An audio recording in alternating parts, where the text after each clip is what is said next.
Sama na po kayo. Luto tayo ulit.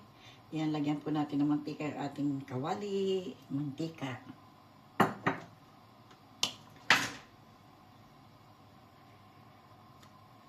Bawang. Garlic.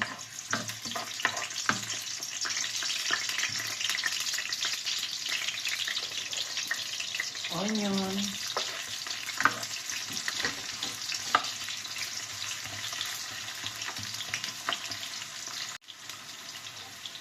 Ang ating puset, squid,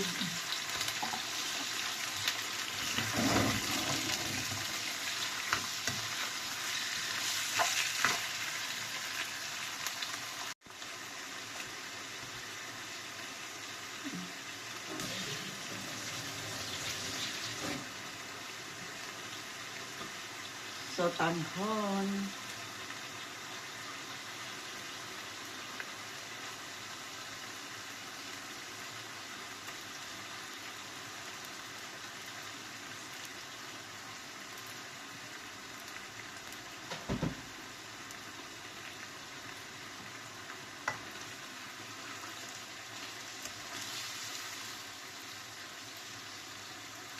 na may sotanghon.